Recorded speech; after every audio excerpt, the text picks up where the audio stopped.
जय श्री राधे कृष्णा। लक्ष्मी नारायण भगवान की जय। ओम नमो भगवते वासुदेवाय नमः। प्रिय भक्तजनों, आज आप सुनेंगे वैशाख मास महात्म्य की कथा का अध्याय 13।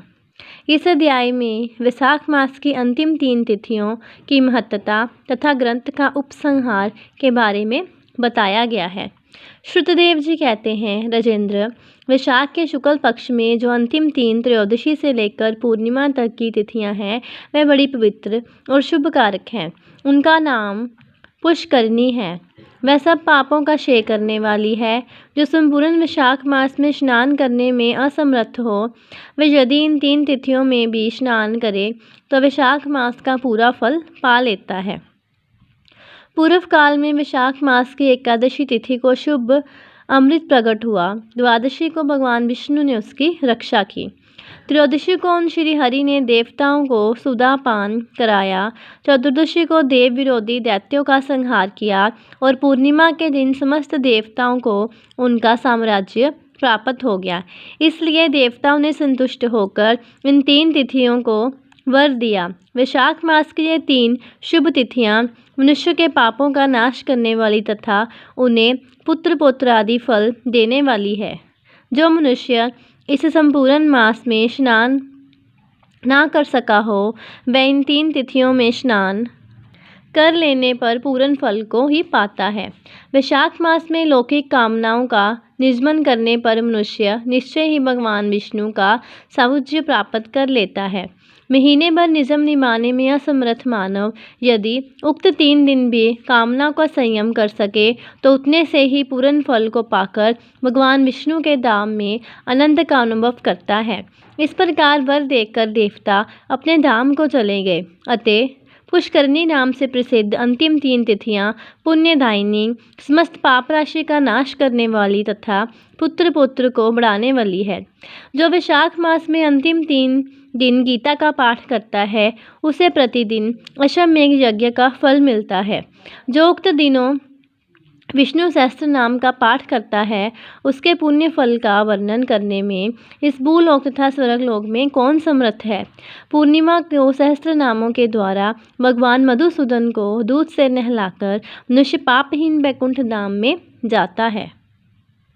वैशाख मास में प्रतिदिन भागवत के आधे या चौथाई श्लोक का पाठ करने वाला मनुष्य ब्रह्म भाव को प्राप्त होता है। जो वैशाख के अंतिम 3 दिनों में भागवत शास्त्र का श्रवण करता है, वह जल से कमल के पत्ते की भांति कभी पापों से लिप्त नहीं होता। उक्त 3 दिन के सेवन से कितने ही मनुष्यों ने देवत्व प्राप्त कर लिया, कितने ही सिद्ध हो गए और कितनों ने ब्रह्म तत्व पा लिया। ब्रह्म ज्ञान से मुक्ति होती है अथवा प्रयाग में मृत्यु होने से या वैशाख मास में नियम पूर्वक प्रातःकाल जल में स्नान करने से मोक्ष की प्राप्ति होती है। इसलिए वैशाख के अंतिम दिन में स्नान, दान और भगवत पूजन आदि अवश्य करना चाहिए। वैशाख मास के उत्तम महात्म्य का पूरा वर्णन रोग शोक से रहित जगदीश्वर भगवान नारायण के सिवा दूसरा कौन कर सकता है। तुम भी वैशाख मास में दान आदि उत्तम कर्म का अनुष्ठान करो। इससे निश्चय ही तुम्हें भोग और मोक्ष की प्राप्ति होगी। इस प्रकार मिथिलापति जनक को उपदेश देकर श्रुतदेव जी ने उनकी अनुमति ले वहां से जाने का विचार किया। तब राजश्री जनक ने अपने अभ्युदय के लिए उत्तम उत्सव कराया और श्रुतदेव जी को पालकी पर बिठाकर विदा किया। वस्त्र, आभूषण, गौ, भूमि, तिल और सुवर्ण आदि से उनकी पूजा और वंदना करके राजा ने उनकी परिक्रमा की। तत्पश्चात उनसे विदा हो महातेजस्वी एवं परम यशस्वी श्रुतदेव जी संतुष्ट हो प्रसन्नता पूर्वक वहां से अपने स्थान को गए। राजा ने वैशाख धर्म का पालन करके मोक्ष प्राप्त कर लिया। नारद जी कहते हैं, अम्बरीश, ये उत्तम उपाख्यान मैंने तुम्हें सुनाया है, जो कि सब पापों का नाशक तथा संपूर्ण संपत्तियों को देने वाला है।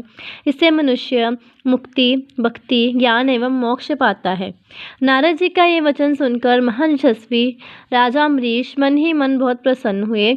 उन्होंने ब्रह्म जगत के व्यापारों से निवृत्त होकर मुनि को साष्टांग प्रणाम किया और अपने संपूर्ण वैभवों से उनकी पूजा की। तत्पश्चात उनसे विदा लेकर देवर्षि नारद जी दूसरे लोक में चले गए। क्योंकि दक्ष प्रजापति के शाप से वे एक स्थान पर नहीं ठहर सकते। राजश्री अम्बरीश भी नारद जी के बताए हुए सब धर्मों का अनुष्ठान करके निर्गुण परब्रह्म परमात्मा में विलीन हो गए। जो इस पापनाशक एवं पुण्यवर्धक उपख्यान को सुनाता अथवा पढ़ता है वह परम गति को प्राप्त होता है। जिनके घर में ये लिखी हुई पुस्तक रहती है और उनके हाथ में मुक्ति आ जाती है, फिर जो सदा इसके श्रवण में मन लगाते हैं उनके लिए तो कहना ही क्या है। बोलिए विष्णु भगवान की जय, लक्ष्मी मैया की जय। तो ये थी वैशाख मास महात्म्य की 13वें अध्याय की कथा। ऐसी और कथाएं श्रवण करने के लिए और जानकारी प्राप्त करने के लिए चैनल को सब्सक्राइब करें और वीडियो को ज़्यादा से ज़्यादा शेयर करें। जय श्री राधे कृष्ण।